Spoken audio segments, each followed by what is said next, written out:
I received letters from the bank about properties I supposedly bought, but I've never purchased anything. My daughter-in-law says it's a bank error, but there are already 5 properties in my name worth over $1.4 million. So I secretly hired a lawyer, and what she discovered left me terrified. Thank you for being here as I share the darkest chapter of my life. Drop a comment with where and when you're watching. Your support means everything to an old man who almost lost it all. My name is Harold Peterson, and at 68 years old, I thought I knew everything there was to know about my quiet life in Cedar Falls, Iowa. I was wrong. It all started on a Tuesday morning in early October, the kind of crisp day that makes you grateful for small-town living. The October air carried the scent of burning leaves when Sam Wilson's mail truck pulled into my driveway earlier than usual. I was tending Martha's rose bushes, the ones she'd planted 37 years ago when we first bought this house on Oak Street. "Morning, Harold," Sam called, waving a thick envelope. "Certified mail for you." My stomach tightened. In all my years, certified mail never brought good news. I signed for the envelope from First Community Bank of Iowa, where I'd banked for 3 decades. Inside, using Martha's silver letter opener, I found a document congratulating me on acquiring a commercial property on Riverside Drive valued at $320,000. I read it 3 times. It made no sense. I had never bought any property on Riverside Drive. The only real estate I owned was this house paid off 15 years ago with Martha's careful budgeting and my steady work at the grain elevator. I dialed the bank immediately. After navigating automated menus, a voice answered, "First Community Bank, this is Jennifer." "This is Harold Peterson. I received a letter about a property purchase, but there's been a mistake. I never bought any commercial property." Typing sounds. "Let me transfer you to commercial loans." After more hold music, commercial loans. "This is Brad. I see you're calling about Riverside Drive, Mr. Peterson. Our records show you signed documents on September 15th. "I did no such thing. I haven't signed anything nor been to your bank in September. Sir, all documentation is in order. Perhaps you'd like to speak with your daughter-in-law. Lindsay Peterson works in our loan processing department. She could help clarify any confusion." I hung up before he finished. Lindsay, Robert's wife of 6 years. Always helpful, perhaps too helpful. She'd encouraged me to update my banking after Martha passed, helped set up online access, offered assistance with paperwork during my adjustment to widowhood. But I hadn't needed help. Martha taught me to keep meticulous records. Every document filed perfectly in the oak cabinet she'd bought at an estate sale. I walked to that cabinet and pulled out Correspondence 2024. If there were other mistakes, Martha's system would catch them. There they were. 4 additional letters spanning 6 months each from First Community Bank. April, May, June, August. Each congratulating me on property purchases I'd never made. I spread all 5 letters across Martha's dining table where we'd shared 43 years of meals. The numbers made my head spin. 5 properties. 5 signatures I had never made. Total value, $1.4 million. My hands trembled as I stared at the evidence of a crime I didn't yet understand. Wednesday afternoon brought unexpected company. I was reviewing insurance policies when Lindsay's Honda pulled into my driveway. She stepped out with a white bakery bag, perfectly styled, despite the October breeze. "Harold," she called, letting herself in with her spare key. "I brought apple turnovers from Hanson's." Martha's voice echoed. "People who bring gifts without occasions usually want something." "That's thoughtful," I said, watching her eyes sweep the mail pile on my counter. "What brings you by—" "Can I check on my favorite father-in-law? You've seemed scattered lately." "Scattered? Interesting word choice." "Have I?" "Robert mentioned you've been having confusion with the bank. Those error notices they've been sending—" I hadn't mentioned any error notices to Robert. We'd talked Sunday about his work, nothing more. "Error notices," I tested her. "Those silly mix-ups with property listings. The bank's computer system has issues. I see it constantly at work. Elderly clients getting paperwork for transactions they don't remember making. Elderly clients don't remember making. How do you know about my mail?" Her smile faltered briefly. "Robert said you'd called about confusion. The representative mentioned it in our department meeting. We flagged these cases for follow-up." "Flag these cases, like I was a problem to manage." "Harold, you've seemed forgetful lately. Sunday you asked twice about Robert's promotion. When I mentioned organizing your medications, you seemed confused about which ones you take. I took the same 3 pills every morning at 7 sharp for 5 years. I'd never asked about organizing them, never asked twice about any promotion. I'm not sure what you mean. She patted my hand. There's no shame needing help.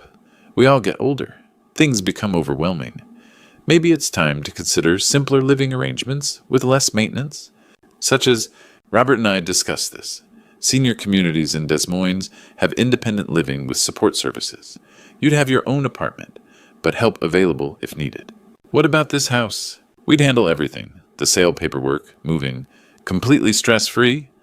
She squeezed my hand. I've spoken with a real estate agent specializing in estate sales. Estate sales, as if I were already dead. I'm comfortable here. Her expression hardened slightly.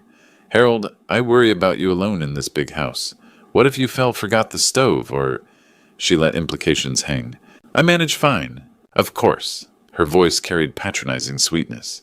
But Robert and I think you should be evaluated, just to establish a baseline, for your protection.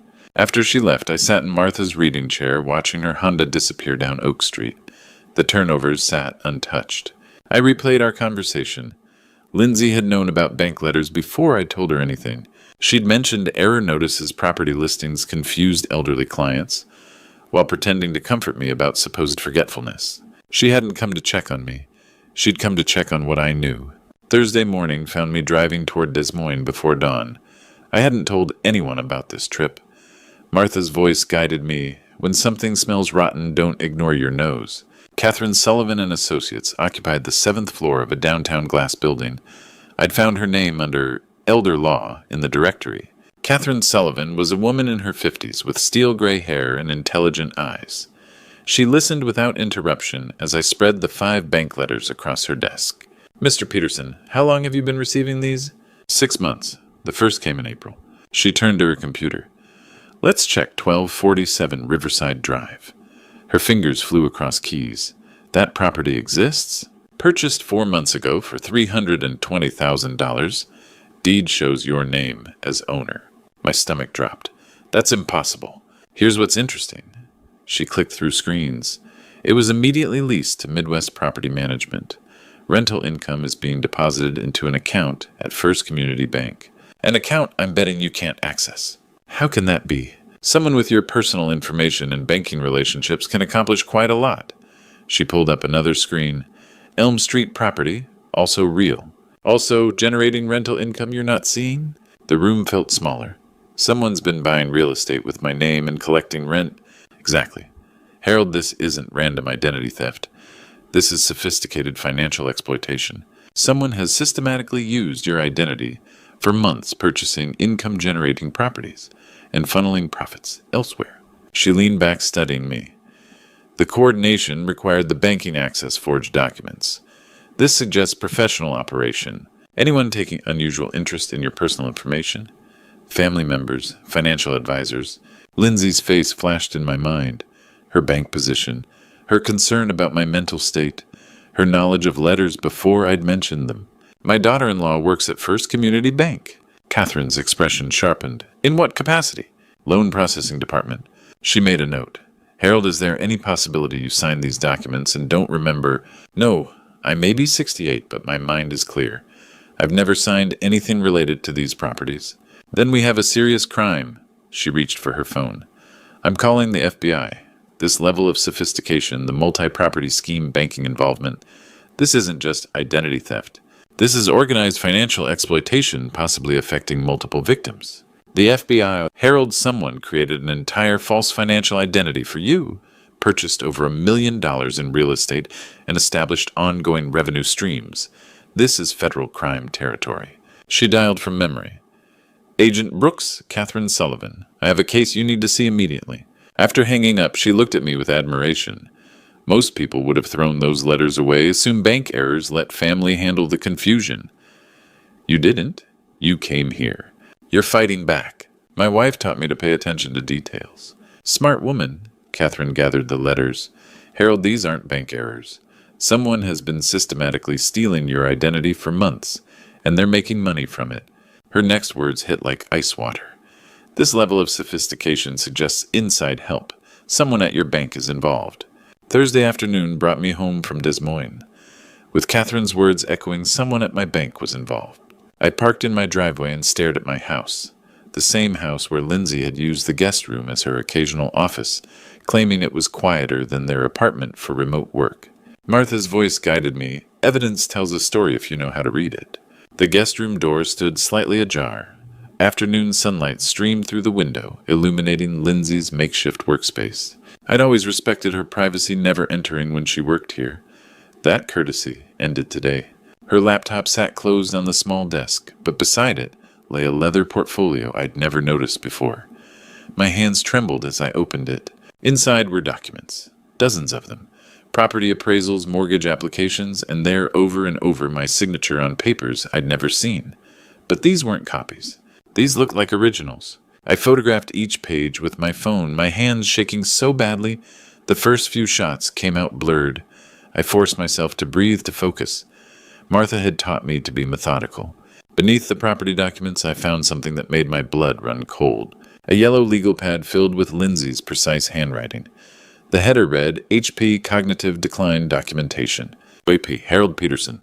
I read entry after entry, each dated, each describing incidents that had never happened. October 2nd, Harold called bank 3 times about same property, seemed confused each time. September 28th, asked me twice in one conversation about Robert's work schedule. September 15th, forgot he'd already taken his evening medication, nearly took double dose. August 30th, couldn't remember neighbor's name, called him that man next door. Every word was a lie. I remembered each date clearly. Normal days with normal conversations. She was building a fictional record of my mental decline, creating evidence that didn't exist. Below the legal pad, I found printed articles about dementia and Alzheimer's disease. Several passages were highlighted. Early signs often dismissed as normal aging. Family members should document instances of confusion. Legal measures to protect vulnerable seniors. She wasn't just stealing my money. She was stealing my mind, my credibility, my very identity as a competent human being. I photographed everything page by page, my heart pounding so hard I could hear it in my ears. I was replacing the portfolio when I heard the distinctive sound of Lindsay's Honda in the driveway. I flew downstairs, barely managing to grab my gardening gloves and step outside before her key turned in the lock. By the time she rounded the corner of the house, I was kneeling beside Martha's rose bushes, pulling weeds with hands that wouldn't stop shaking. "Harold," she called out, her voice bright with false cheer. "I didn't expect to find you gardening so late in the day. Just tidying up." I managed not trusting myself to look directly at her. "Are you feeling all right? You look a bit flushed." I forced myself to meet her eyes. The same eyes that had watched me with concern yesterday, that had spoken of my supposed forgetfulness with such convincing sympathy. Now I saw something different there. Calculation, assessment, the careful observation of a predator watching its prey. "Just tired from the fresh air," I said. She studied my face for a long moment. "Well, don't overdo it. We wouldn't want you to have another one of your dizzy spells." I'd never had a dizzy spell in my life. Lindsay walked through that door with her perfect smile, but now I saw something different in her eyes. She knew I'd been in her files, and I knew she was building a case to destroy me. Friday morning brought Catherine's urgent call before I'd finished coffee. "Harold, Agent Brooks can see you this morning. She's very interested in your case." I drove to Des Moines. Again, Martha's words echoing, "Sometimes you have to trust strangers more than family." Agent Michelle Brooks met us at the FBI field office. A woman in her 40s with sharp eyes and the bearing of someone who'd seen too much human greed. "Mr. Peterson," she said, studying photographs from Lindsay's portfolio. "These fabricated diary entries suggest something beyond simple fraud. Someone is systematically building a case for your mental incompetence. That terrifies me most. Not just the money, but making people believe I'm losing my mind." Agent Brooks spread the images across the table. "The sophistication here is remarkable. Forged signatures, detailed psychological manipulation, coordinated timing across multiple properties. This isn't amateur work." She turned to her computer. "Lindsay Parker Peterson. Let me run that through our database." Her expression changed as information appeared. "She has a brother, Justin Parker, Nevada, resident with a record. Check fraud, identity theft. Served 18 months 3 years ago. He's been flagged in similar schemes in Arizona and New Mexico, but prosecutors couldn't make charges stick." My stomach dropped. Similar schemes, always the same pattern. Elderly victims forge documents, property purchases, claims of mental incompetence when victims complain. Based on cases we've tracked potentially dozens of victims across multiple states. The room felt colder. Organized crime. Harold, what you've uncovered isn't just identity theft. This is a coordinated criminal enterprise targeting elderly victims across state lines. Federal jurisdiction, our priority. She pulled out a folder. We've been tracking these patterns for 2 years. The sophistication suggests family operations, siblings working together. One gets inside access at financial institutions, the other handles technical aspects. Lindsay works at the bank. Exactly. Inside access explains how they've operated undetected. Bank employees access personal information credit, histories, signature cards. They manipulate internal systems, delay investigations, flag complaints as customer confusion. She closed the folder. Harold, we need your help.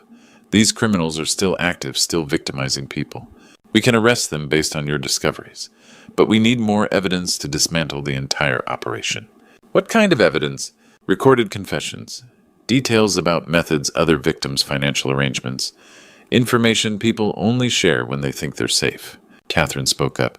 You're asking Harold to confront his family while wearing a wire.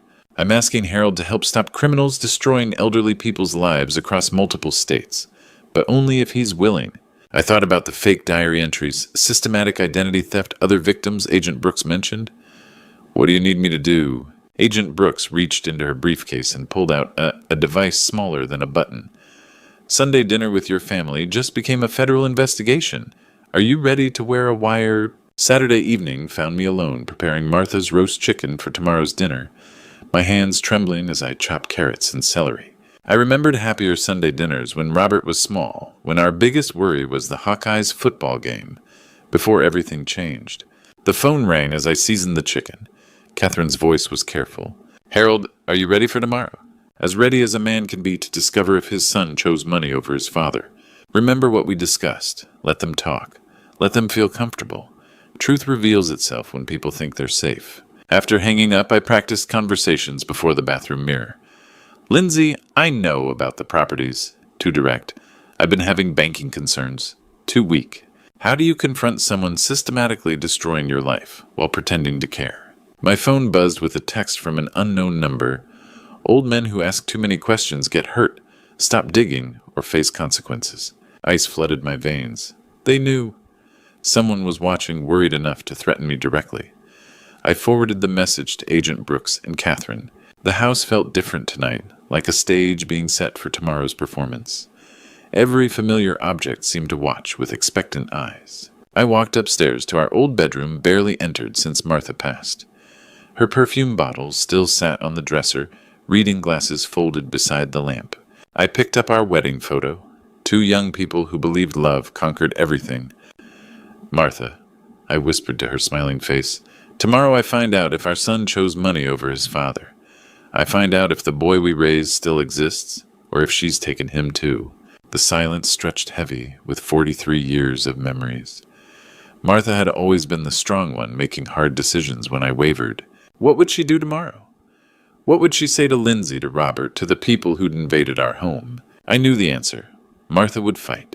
She'd fight for truth, for dignity, for other victims who had no one to stand up for them. She wouldn't let fear silence her. I won't let you down, I promised her photograph.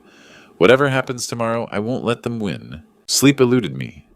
I lay in the guest room where Lindsay had worked, where she'd planned my destruction with casual efficiency. Every creak sounded like footsteps. Every passing car might be someone watching.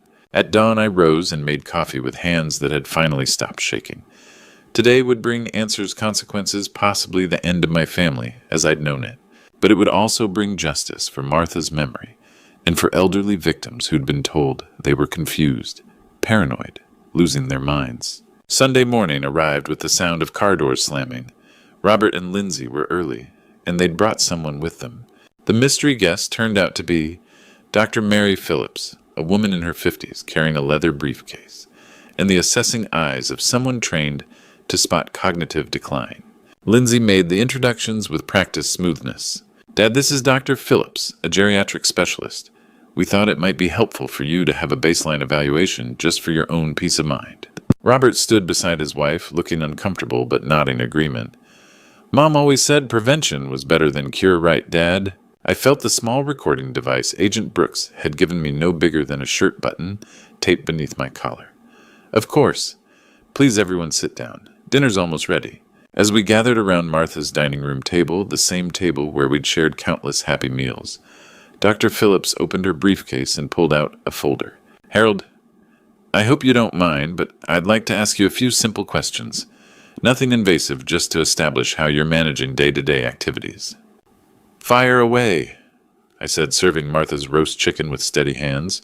What year is it? 2024. It's Sunday, October 13th. My name is Harold Peterson. I'm 68 years old, and I live at 1247 Oak Street in Cedar Falls, Iowa. I looked directly at her. Was that what you were going to ask? Lindsay's smile tightened slightly. Dad, there's no need to be defensive. I'm not being defensive. I'm being evaluated against my will in my own home. I turned to Dr. Phillips. Did anyone inform you that I haven't consented to this evaluation, that I have no cognitive complaints, and am here under what amounts to duress? Dr. Phillips looked uncomfortable. Robert said you'd agreed to this. Robert lied. I set down my fork and looked at my son. Just like he lied about me calling the bank confused. Just like Lindsay lied about bank errors. The room went deadly silent. Lindsay, I continued, my voice steady, why don't you tell Dr. Phillips about the 5 properties that have been purchased in my name over the past 6 months? Properties I never bought, with signatures I never made.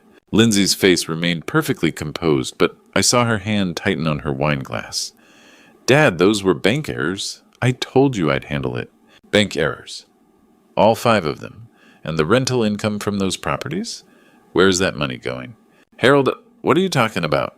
Robert asked, looking genuinely confused.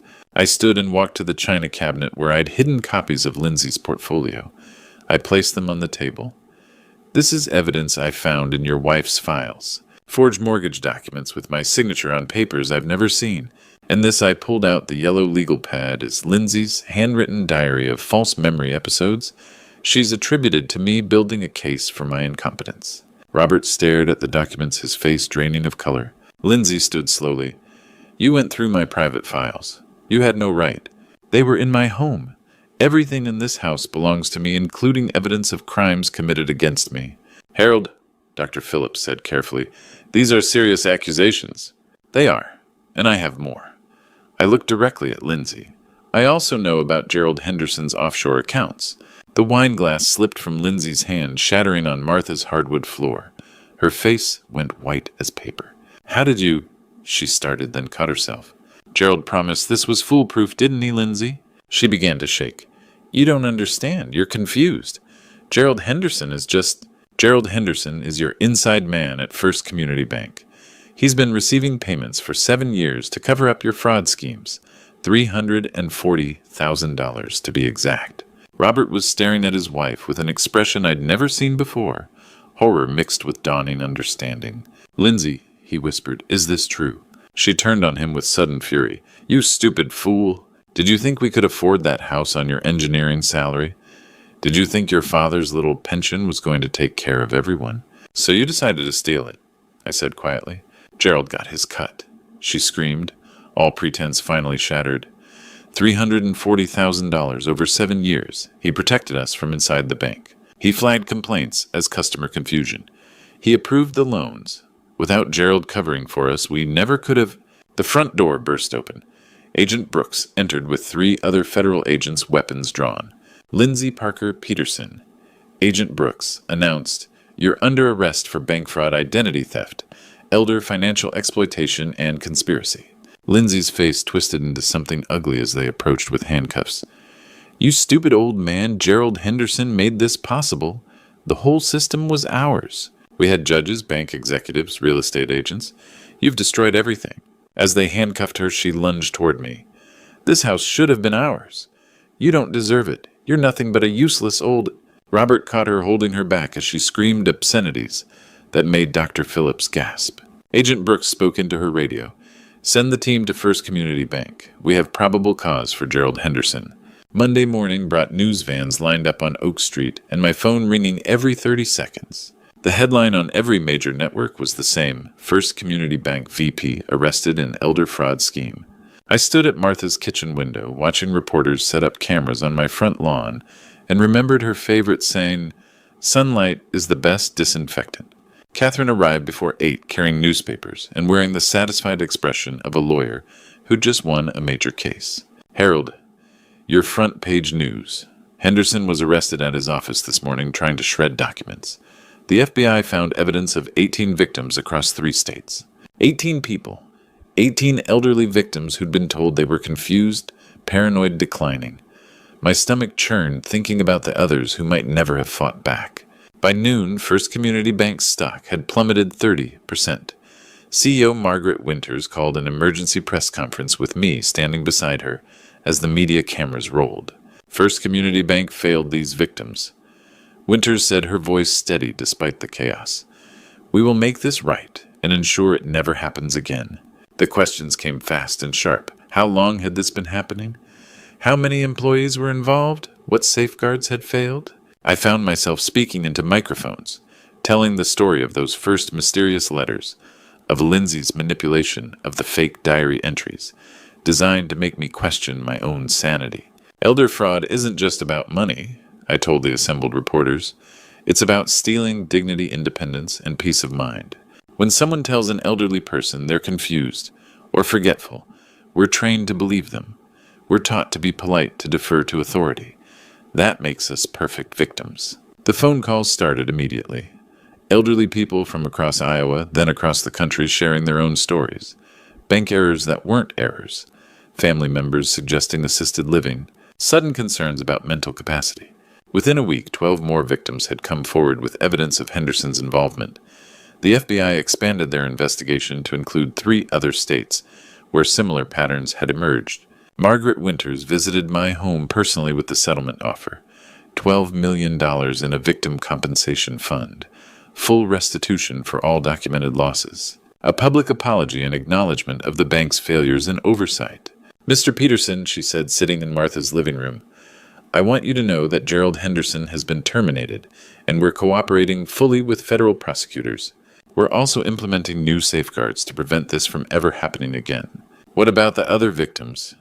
The ones who might not have the resources to fight back. Every case Henderson touched is being reviewed.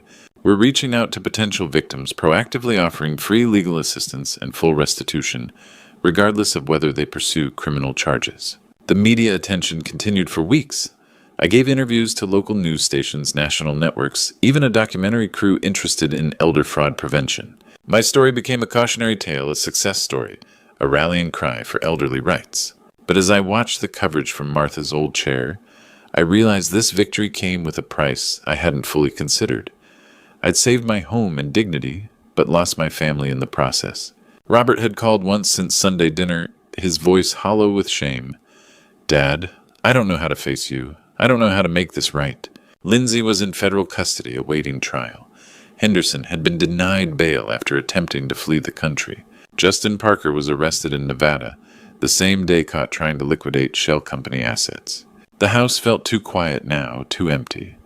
Martha's photos seemed to watch me with sad eyes, understanding the cost of justice. I'd fought for truth and won, but victory tasted bitter when it meant losing the son I'd raised the family dinners. I'd treasured the simple belief that blood meant loyalty. But as I watched the news coverage, I realized this victory came with a price. I'd saved my home and dignity, but lost my family in the process. 3 months later, Robert knocked on my door alone, holding white lilies, Martha's favorite flowers, for visiting her grave. Spring was showing itself in Cedar Falls. Martha's daffodils pushed through soil she'd tended so carefully, signs of renewal life continuing despite winter's harsh grip. "Dad," Robert said, his voice barely a whisper, "I brought flowers for Mom. I hoped maybe we could visit her together." I studied my son's face. He looked older, worn down by months of shame. The confident engineer who'd stood beside Lindsay was gone, replaced by a man who'd learned life's hardest lesson. "Come in." We sat in Martha's living room, where she'd taught Robert to tie shoes, where we'd celebrated his graduation, where I'd told him about her cancer. Silence stretched between us, heavy with unspoken words. "Dad, I don't know how to begin apologizing. Start with the truth. Help me understand how my son could believe I was losing my mind." Robert's hand shook. It was so gradual. Lindsay would mention little things, How you'd repeated yourself seemed confused about dates. She'd show me articles about dementia signs suggest we watch for symptoms. And you believed her. She was so convincing. She'd say, "I'm worried about your father," with such genuine concern. When you called the bank, she told me you'd been calling repeatedly, getting agitated. She made it sound like you were becoming paranoid. I remembered Martha's wisdom about manipulation, how dangerous lies were wrapped in love and concern. She isolated me from you, Robert continued, tears streaming. Every conversation she was there, interpreting your words, explaining your behavior. I stopped trusting my own judgment about my own father. Robert Lindsay is a professional. This is what she does. She's perfected these techniques on elderly victims across multiple states. You're not the first son she's turned against his father. But I should have known better. Son, I've decided to use the settlement money for an education program. Help families recognize elder exploitation signs. Teach how these criminals operate. Robert wiped his eyes. That's exactly what Mom would have done. Your mother said our experiences should teach others. Maybe this nightmare can prevent other families being destroyed. Dad, how do I earn back your trust? I looked at this man I'd raised who'd made a terrible mistake, but had courage to face it. You start by being here, by showing up, by rebuilding our relationship one conversation at a time. Can we start having Sunday dinners again, just us? I'd like that, but no more secrets, Robert. No more secrets, he promised. That afternoon, we drove to Graceland Cemetery, where Martha rested beneath her chosen oak tree. Robert placed lilies on her headstone while I told her everything. The fraud investigation coming trial, and, most importantly, that her son had come home. Standing in spring sunshine, I realized something profound. I'd spent months proving I wasn't losing my mind, wasn't becoming weak. But the real victory wasn't in courtrooms or bank settlements. The real victory was standing here with my son, both older and wiser, ready to rebuild what had been broken. We drove home in comfortable silence, planning our first Sunday dinner in months. No evaluations, no hidden agendas, no one questioning my mental capacity. Just father and son sharing a meal Martha would have loved. That evening I called Catherine to discuss the education fund details. Other families needed to know the warning signs, needed to understand that elder fraud wasn't just about money. It was about stealing dignity, independence, peace of mind. As I prepared for bed in the house I'd fought to keep, I looked at Martha's photograph on my nightstand. We did it, I whispered. We saved our home, our dignity, and our son. Age isn't about becoming weak or forgotten. It's about becoming wise enough to fight back when someone tries to make you invisible. Looking back at this true story, I realize how close I came to losing everything. My home savings and identity. If I hadn't trusted my instincts when everyone said I was confused, Lindsay's criminal network would have succeeded. My advice: don't be like I almost was. Don't let politeness become weakness. When something feels wrong, it probably is, regardless of who's telling you otherwise. God gave us instincts for a reason, and we must listen, even when family suggests we're declining. The hardest lesson from this true story elder fraud isn't just about money. It's about stealing dignity, independence, and peace of mind. These criminals weaponize our good manners against us. For other grandpa stories like mine, remember that age brings wisdom, not weakness. God blessed us with decades of experience. That's our greatest defense against exploitation. Trust yourself first, always. This experience taught me that sometimes closest family become greatest threats. But courage doesn't diminish with age. It grows stronger. God's protection came through my determination to seek truth, even when confronting painful family realities. Grandpa's stories often focus on the past, but mine is about fighting for the future. Don't let anyone convince you that confusion is normal just because you're older. Your mind is sharp, your instincts valid, your voice matters. Most important lesson when facing true story situations like mine: document everything. Trust professional. Help over family pressure. And remember that wisdom and determination triumph over manipulation with divine guidance. Fellow survivors, know our greatest victory isn't just protecting assets. It's proving that experience can overcome greed and deception. Now I want to hear from you. Have you, or someone you know, faced elder fraud attempts? Share your experiences in the comments below. If this story resonated with you, please subscribe to our channel for more inspiring tales of courage and justice. Together, we can protect our community's most vulnerable members. When I unfolded that crumpled piece of paper, my daughter-in-law Alice secretly slipped into my hand. I never imagined those 5 desperate words would save my life. Pretend you're sick. Leave immediately. I stared at her in confusion as she frantically shook her head, begging me with her eyes to trust her. It was only later that I discovered why, and that truth would completely change how I viewed my own family. Before I reveal what happened that morning, let me know in the comments where you're listening from and what time it is there. That Saturday morning in Brookhaven started like any other weekend in my comfortable Atlanta suburb. I was standing at the kitchen counter measuring coffee grounds for my usual morning brew when Alice appeared in the doorway. My daughter-in-law looked pale, almost ghostly, her hands trembling as she approached. "Good morning, sweetheart," I said, noting the worry lines creasing her 28-year-old face. "You're up early for a Saturday." Alice glanced nervously toward the hallway before stepping closer. Without a word, she pressed a small folded piece of paper into my palm. Her eyes were wide with fear, silently pleading with me to read it. I unfolded the note written in Alice's hurried handwriting. "Pretend you're sick. Leave now." Before I could ask what this meant, Paul's voice echoed from the stairway. "Morning, Dad. Beautiful day, isn't it?" My 35-year-old son entered the kitchen, straightening his business casual shirt. He'd been under stress lately, taking phone calls at odd hours, speaking in hushed tones behind closed doors. I'd attributed it to work pressure. "What are you two whispering about?" Paul asked, his smile not quite reaching his eyes as he studied Alice's anxious expression. "Nothing important," I replied automatically, but Alice grabbed my arm. "Please," she whispered urgently, "trust me." Something in her desperate tone made my decision. I pressed my hand to my forehead dramatically. "Actually, Paul, I'm feeling a bit dizzy. Might be my blood pressure acting up again." Paul's expression shifted slightly, a flicker of something I couldn't identify crossing his features. "Are you sure you're okay, Dad? Maybe you should rest." "I think I need some fresh air," I said, reaching for my car keys. "Alice, would you mind driving me to get some medicine?"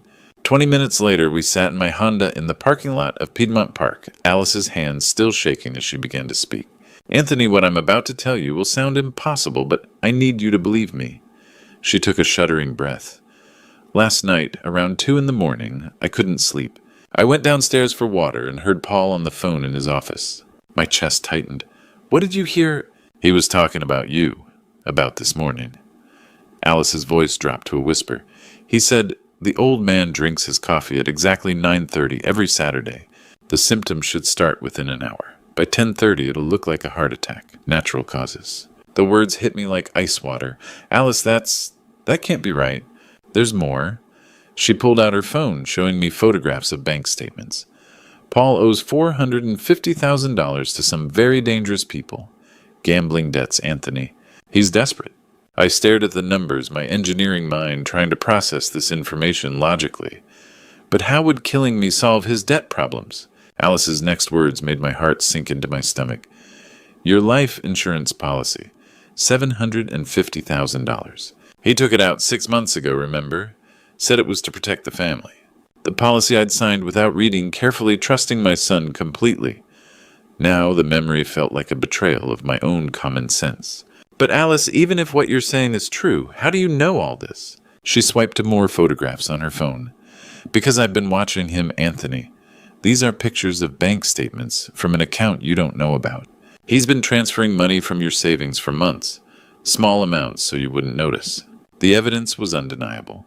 Transaction after transaction totaling $280,000 of my retirement savings moved to an account bearing only Paul's name. My own son had been systematically robbing me while planning my murder. Dad, he's not just planning to kill you, Alice said, her voice breaking.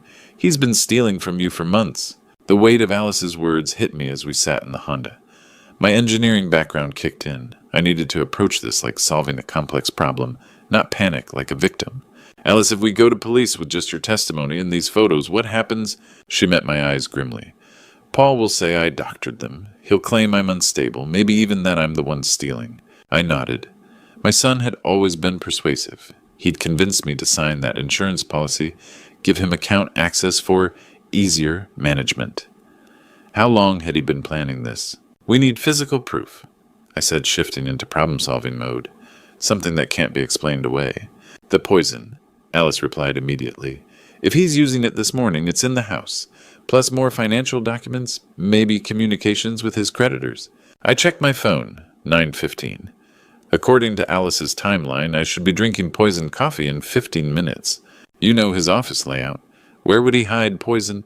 Locked desk drawer. Thinks I don't know about it. And a filing cabinet behind his computer with private business papers. My phone buzzed. Dad, where did you go? I'm worried about you. He's panicking. I showed Alice. We don't have much time. But how do we search without him knowing? I started the engine. We need a distraction. Driving back to Brookhaven, I studied my neighborhood with new eyes. These safe tree-lined streets suddenly felt different, knowing my son was planning murder behind one of these perfect facades. Look, Alice pointed as we turned onto my street. 3 unfamiliar cars sat in my driveway. Through the front window, Paul gestured animatedly to men in business suits. His Saturday meeting, I remembered. Some investment opportunity. Alice's face brightened. Perfect. When Paul's in business mode, he hates interruptions, especially from family.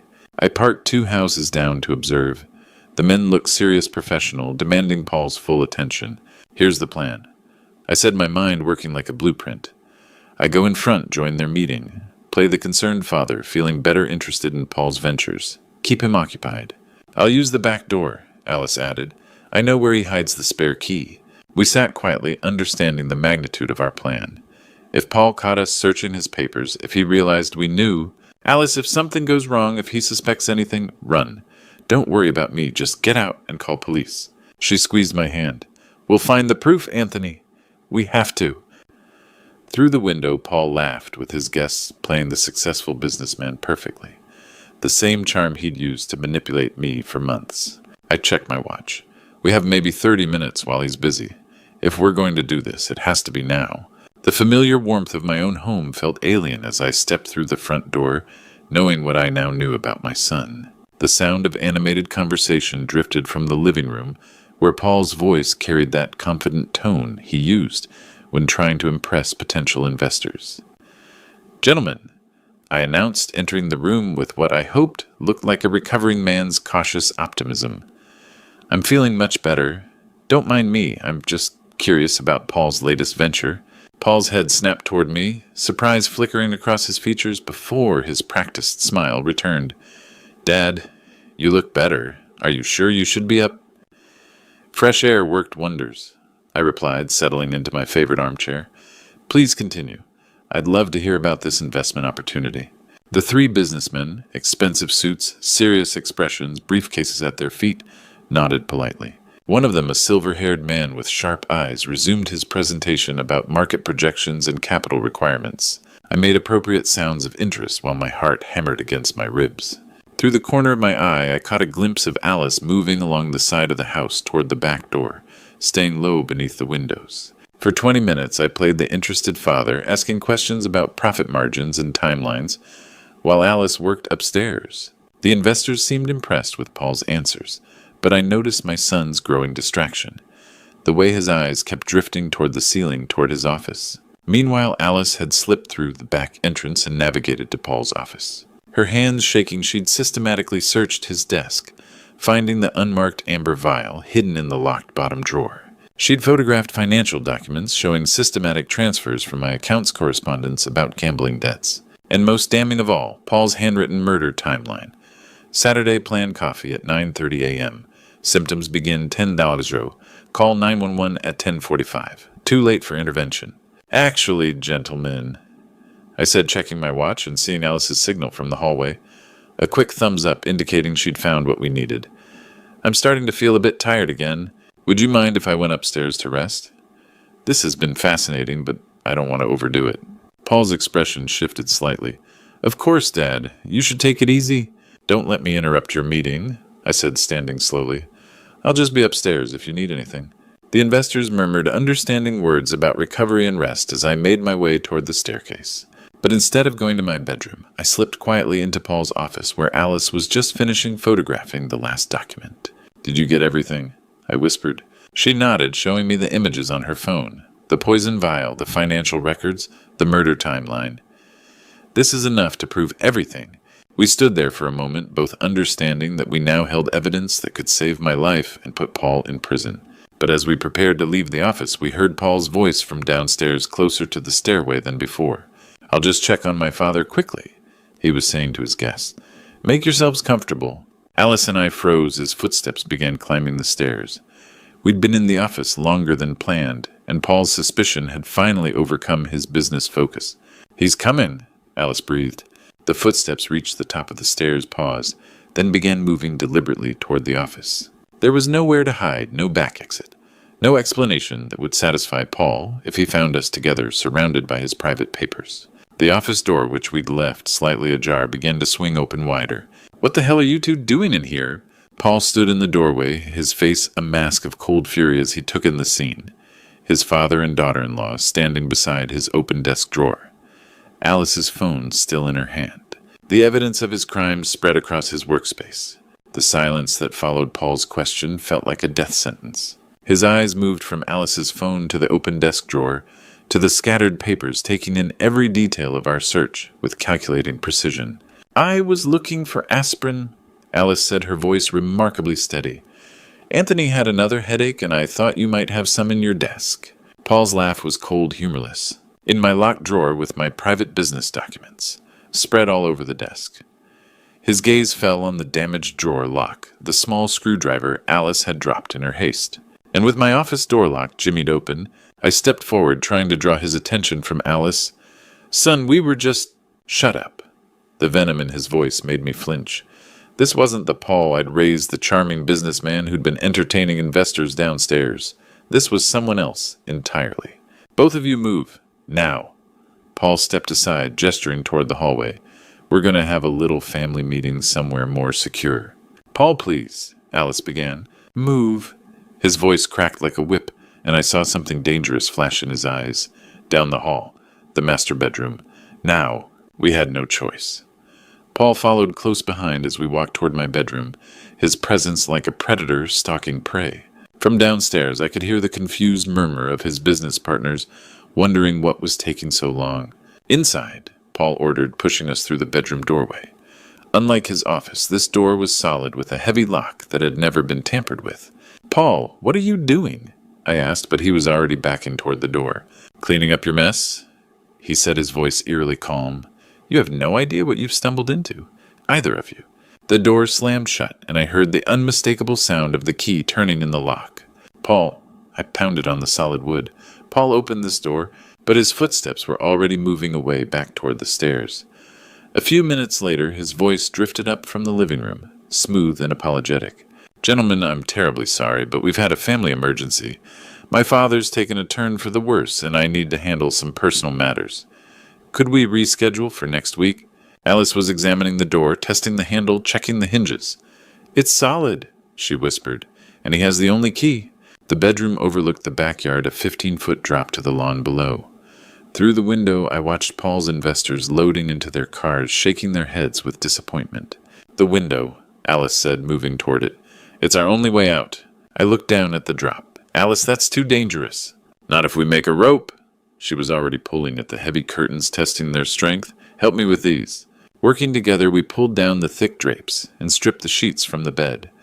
Alice's fingers moved quickly, tying knots with surprising expertise. "Girl Scout training," she explained, seeing my surprised expression. "Some skills you never forget." Our makeshift rope was crude but strong. Alice tested each knot, then secured one end to the heavy oak dresser that had belonged to my grandfather. "You go first," I said. "No, you're heavier. If it holds you, it'll hold me." From downstairs, Paul's voice carried up. Urgent phone conversations, planning something. I swung my legs over the windowsill, gripping the improvised rope. The descent was terrifying.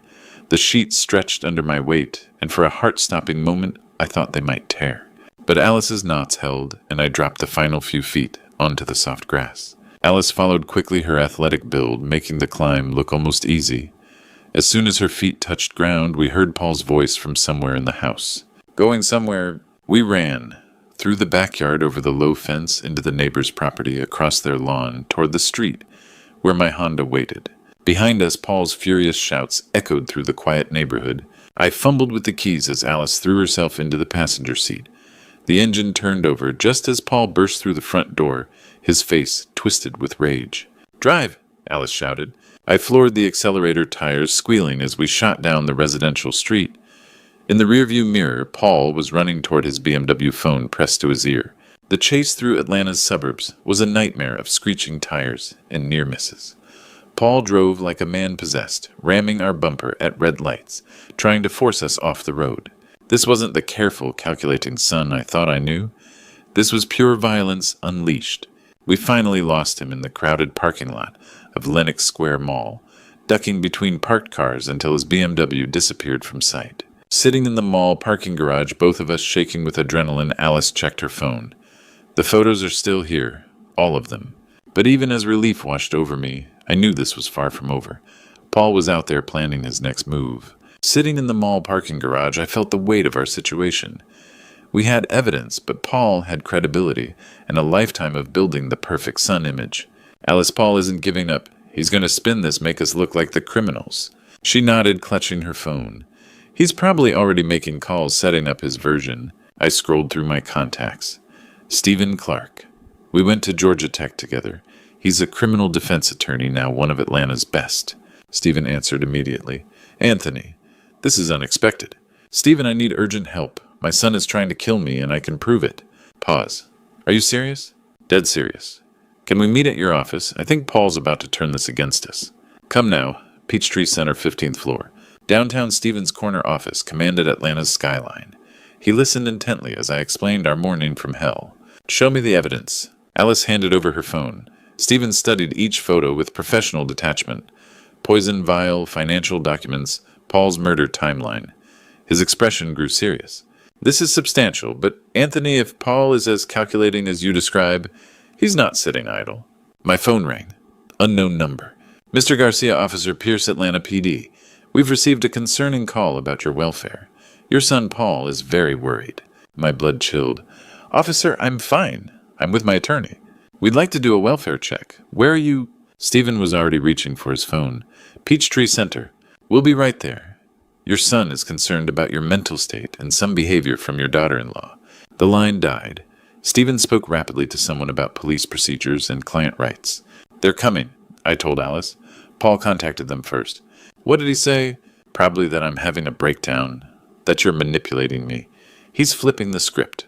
20 minutes later, 2 officers entered with Paul. My son looked perfectly concerned. Disheveled, worried, the picture of devoted family dealing with crisis. Dad, he moved to embrace me, but I stepped back. His hurt expression looked genuine enough to fool anyone. Officers! Stephen interjected. I'm Stephen Clark, Mr. Garcia's attorney. Perhaps we could discuss this in a formal setting. Officer Pierce looked between Paul and me. Sir, your son called because he's concerned. He says you've been acting erratically, and your daughter-in-law might be influencing you inappropriately. Paul's performance was flawless. Dad's been having memory issues.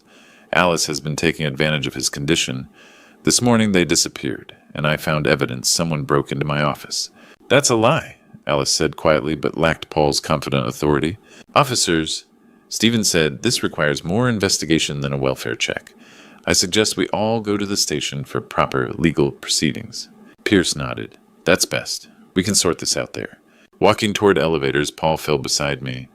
Dad, I'm just trying to help. I love you. Loud enough for officers to hear. The words made my skin crawl, but I saw their effect. Paul was building his case with every gesture, every concerned glance, every perfectly timed expression of devotion. Standing at Atlanta Police Department entrance, I realized we were walking into Paul's trap. The battle for credibility was about to begin. The interview room at Atlanta Police Department felt like a courtroom where my life hung in the balance. Detective Pierce, a weathered man with sharp eyes, spread Alice's phone photos across the metal table like cards in a deadly game. Mrs. Garcia, he said, studying the images, these could be pictures of anything. A medicine bottle business, documents, personal notes. Paul leaned forward with practiced sincerity. Detective, my father has been having memory issues lately. Alice has been... Well, I hate to say this about family, but I believe she's been manipulating him financially. That's not true, Alice said firmly. Detective, I can tell you exactly where that poison is hidden. Paul's desk bottom drawer behind the insurance papers. It's an amber vial, unmarked, containing clear liquid. Paul's confident smile faltered slightly. She could have put it there herself. This morning I found my office ransacked. She had plenty of opportunity to plant evidence. Detective Pierce examined the photo of Paul's handwritten timeline. Mr. Garcia, this appears to be your handwriting. Can you explain this schedule? Business notes, Paul replied smoothly. I was planning a presentation timeline for my investors. Alice is misinterpreting everything through the lens of her delusions. Stephen Clark spoke up. Detective, my client is making very specific claims. She's describing exact locations, specific substances. If she's lying, a search will expose that immediately. And if she's telling the truth, I added, finding my voice, then my son has been planning to murder me for insurance money. Detective Pierce studied us all carefully. Mrs. Garcia, you're claiming there's arsenic in an unmarked vial in Mr. Paul Garcia's desk drawer. Yes, and financial documents showing he's stolen $280,000 from Anthony's accounts, plus correspondence about gambling debts totaling $450,000. Paul's composure cracked slightly. This is ridiculous. You're going to take the word of a woman who clearly... Mr. Garcia, Detective Pierce interrupted. If your daughter-in-law is making false accusations, you shouldn't object to us verifying her claims. The silence stretched taut. Paul's jaw worked as he calculated his options. Fine, he said finally. Search away. You'll find nothing but business documents and maybe some antacid tablets. Detective Pierce made a call. Judge Morrison. Detective Pierce, I need an emergency search warrant. He read Alice's specific claims into the phone, including exact locations and descriptions. 30 minutes later, his phone rang. Pierce here. He listened intently, his expression growing more serious. You found what, where, exactly... Another pause. And the lab results. He hung up and looked directly at Paul. Mr. Garcia, my team found an unmarked amber vial in your desk drawer, exactly where Mrs. Garcia described. The contents tested positive for arsenic compound. Paul's face went white. That's impossible. Someone planted it. They also found the financial documents Mrs. Garcia photographed, showing systematic transfers from your father's accounts to a secret account under your name only. I can explain. And this. Detective Pierce held up an evidence bag containing a piece of paper. Your handwritten schedule detailing the timing of your father's planned death down to the minute. Paul stood abruptly, his chair scraping against the floor. You don't understand. I'm drowning in debt. Those people I owe money to, they're not patient. They're not reasonable. Paul, Stephen warned, but my son was beyond hearing. I didn't want to kill him. Paul's voice cracked. But I had no choice. $450,000. Do you know what they do to people who can't pay? Detective Pierce was already reaching for his handcuffs. Mr. Garcia, you have the right to remain silent. He was supposed to die, Paul screamed, pointing at me. It was supposed to look natural. A heart attack. No one would have questioned it. His mask had completely fallen away, revealing the desperate, dangerous man beneath. I needed that insurance money. The room fell silent except for Paul's ragged breathing. In that moment, I saw my son clearly for the first time. Not the charming businessman, not the devoted family man, but a cold-blooded killer who had been planning my death with the same methodical precision he once applied to his homework. Paul Garcia, Detective Pierce said, snapping the handcuffs into place. You're under arrest for attempted murder fraud and conspiracy to commit murder. As they led Paul away, still ranting about his debts and his desperation, I felt a strange mixture of relief and profound sadness. Justice was being served, but the son I thought I knew had never really existed at all. The days following Paul's arrest blurred together in a haze of police interviews, legal consultations, and the gradual realization that my son's crimes ran deeper than anyone had imagined. Detective Pierce called me 3 days after the arrest. Mr. Garcia, we need to talk. Our investigation into Paul's finances has uncovered some disturbing patterns. In his office, Pierce spread out documents like pieces of a horrifying puzzle. Your son's first wife, Rebecca, died 18 months ago, officially ruled a heart attack. My stomach dropped. But she was only 32, healthy.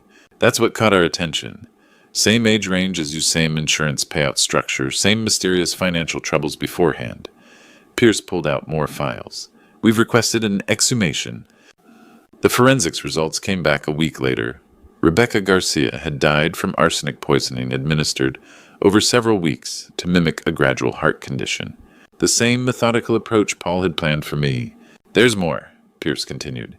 Paul's internet search history shows extensive research into untraceable poisons, symptoms of heart attacks, and insurance claim procedures. This goes back 8 months. Stephen Clark guided us through the legal maze that followed. Paul attempted to negotiate a plea bargain claiming temporary insanity brought on by gambling addiction. The prosecution refused. 2 premeditated murders, Stephen explained. The evidence is overwhelming. They're seeking life without parole. The trial began 6 months later. Taking the witness stand was one of the hardest things I'd ever done. Looking at Paul across that courtroom, my son, the boy I'd taught to ride a bicycle, helped with homework, celebrated graduations with, knowing he'd planned my death with such cold calculation. "Mr. Garcia," the prosecutor asked gently, "did you notice any warning signs in your son's behavior?" I thought I was being a good father," I said, my voice barely steady. "He asked for help with Bill's access to accounts, for easier management. I trusted him completely. I never imagined—" My voice broke. Alice's testimony was even more powerful. Despite Paul's attempts to intimidate her from the defendant's table, cold stares, whispered threats during breaks, she presented the evidence with unwavering clarity. "I heard him laughing on that phone call," she told the jury, "planning my father-in-law's death like it was a business transaction. When I realized what he intended to do, I knew I had to act." The community impact was profound. Other families came forward with similar stories. Adult children with gambling problems, sudden requests for insurance policies, elderly parents experiencing mysterious health issues. Paul's case became a cautionary tale that saved lives. Dr. Linda Foster, who'd been treating Paul's gambling addiction, testified about his escalating desperation. He spoke of his debts as a death sentence, said he'd do anything to escape them. The prosecution painted a picture of a man who transformed love into a weapon, using family trust to commit the ultimate betrayal. Paul's defense team argued addiction and desperation, but the premeditated nature of both murders made their case impossible. During closing arguments, I watched Paul's face. Gone was any trace of the charming businessman or devoted son. He sat stone-faced, occasionally scribbling notes, showing no remorse for Rebecca's death or his plans for mine. The jury deliberated for 6 hours. On the charge of murder in the first degree in the death of Rebecca Garcia, we find the defendant guilty. On the charge of attempted murder in the first degree of Anthony Garcia, we find the defendant guilty. On the charges of fraud and conspiracy, we find the defendant guilty on all counts.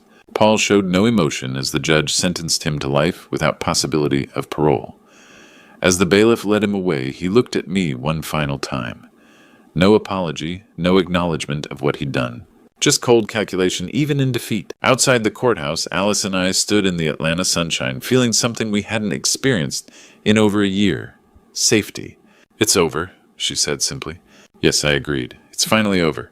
Stephen joined us on the courthouse steps. "You both showed incredible courage. Paul will never hurt anyone again." The media coverage sparked a national conversation about elder abuse, family financial manipulation, and the warning signs of domestic predators. Our story became part of training materials for social workers and police departments. But for Alice and me, the most important outcome was simpler. We could finally begin to heal. 1 year later, Anthony had learned to trust again. The morning sun streamed through our new home in Decatur as Alice and I sat at breakfast. Exactly 1 year since 5 words on crumpled paper had saved my life. "Do you ever think about it?" Alice asked. "How different things would be if I hadn't written that note." I pulled the faded paper from my wallet. "Pretend you're sick. Leave now." "Every day," I admitted. Our smaller home felt infinitely larger than the Brookhaven house. No shadows of deception here, just genuine warmth between 2 people who'd survived the unthinkable together. Alice had transformed completely. The frightened woman who'd slipped me that desperate warning now volunteered with Atlanta Elder Abuse Prevention Coalition, helping other families recognize warning signs. "Another call yesterday," she said. "A woman in Marietta. Her son-in-law's asking about insurance policies, wanting account access. She remembered our story. You helped her, gave her Detective Pierce's number and a good attorney's name. She won't be another statistic." That was Alice now, turning our nightmare into protection for others. The scared daughter-in-law, who once whispered kitchen warnings, now spoke confidently to police departments and community groups across Georgia. My own healing had been slower. Paul's betrayal had shattered my understanding of family, But Alice's unwavering loyalty, her courage facing mortal danger, taught me that family isn't about blood. It's about who stands with you when everything falls apart. We'd become regular speakers at community centers. The response was always the same: shocked recognition, then grateful tears from people seeing their own situations reflected in ours. The original note sat framed beside my bed, now a daily reminder of how quickly life changes and how much courage exists in unlikely places. Alice, barely 30, had risked everything to save a man who wasn't her biological father. She'd become the daughter I'd never had and the hero I'd never expected. "You know what I think about most," Alice said. "How many people are living with their own version of Paul? Charming outside, calculating inside, waiting for the right moment. That's why we keep telling our story, so they know they're not alone. And so they know sometimes the bravest thing you can do is hand someone a piece of paper that says, 'Leave now.'" We sat in peaceful morning light, two survivors who'd found family in unlikely circumstances. The trauma would always be part of our story, but no longer defined us. We'd transformed Paul's attempt to destroy our lives into a mission to save others. Dr. Foster said, "Our willingness to help others accelerated our healing. You've turned pain into purpose. That's the strongest recovery." Looking at Alice, my daughter-in-law, friend, hero, I felt overwhelming gratitude for those 5 words that changed everything. Love hadn't been Paul's carefully constructed manipulation. It had been a desperate scribbled note from someone brave enough to risk everything for truth. The note remained our most precious possession, not for the paper itself, but for what it represented. The moment when love conquered fear, when courage defeated calculation, when family meant more than blood. In the end, salvation came not from elaborate plans or professional help, but from 5 simple words written by someone who cared enough to act when action meant everything. Looking back at this true story, I realize how blind I was to the warning signs. Don't be like me. Don't ignore your instincts when something feels wrong about a family member's behavior. I trusted completely without questioning, and that nearly cost me my life. Grandpa, stories like mine aren't meant to scare you, but to open your eyes. When someone suddenly shows interest in your finances, insurance policies, or health conditions, pay attention.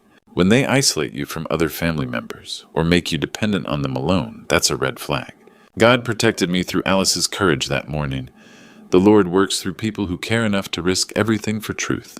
I believe the Almighty guided her to write those 5 life-saving words when I couldn't see the danger myself.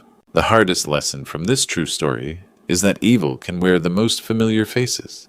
Your own child, the person you raised and loved unconditionally, can become your greatest threat. But Grandpa's stories teach us that wisdom comes from experience, even painful ones. Don't ignore financial irregularities or brush off suspicious behavior as family helping family. Trust your gut when something doesn't add up. And most importantly, listen to the people who truly love you, even when what they're telling you seems impossible to believe. God gave me a second chance at life and a deeper understanding of real family bonds. Through His grace, Alice and I found strength to turn our trauma into protection for others. The Lord uses our darkest moments to create light for those still trapped in dangerous situations. This Grandpa Stories experience taught me that family isn't just about blood. It's about who stands with you when everything falls apart. Don't make my mistake of blind trust. Stay alert, ask questions, and never be ashamed to seek help when something feels wrong.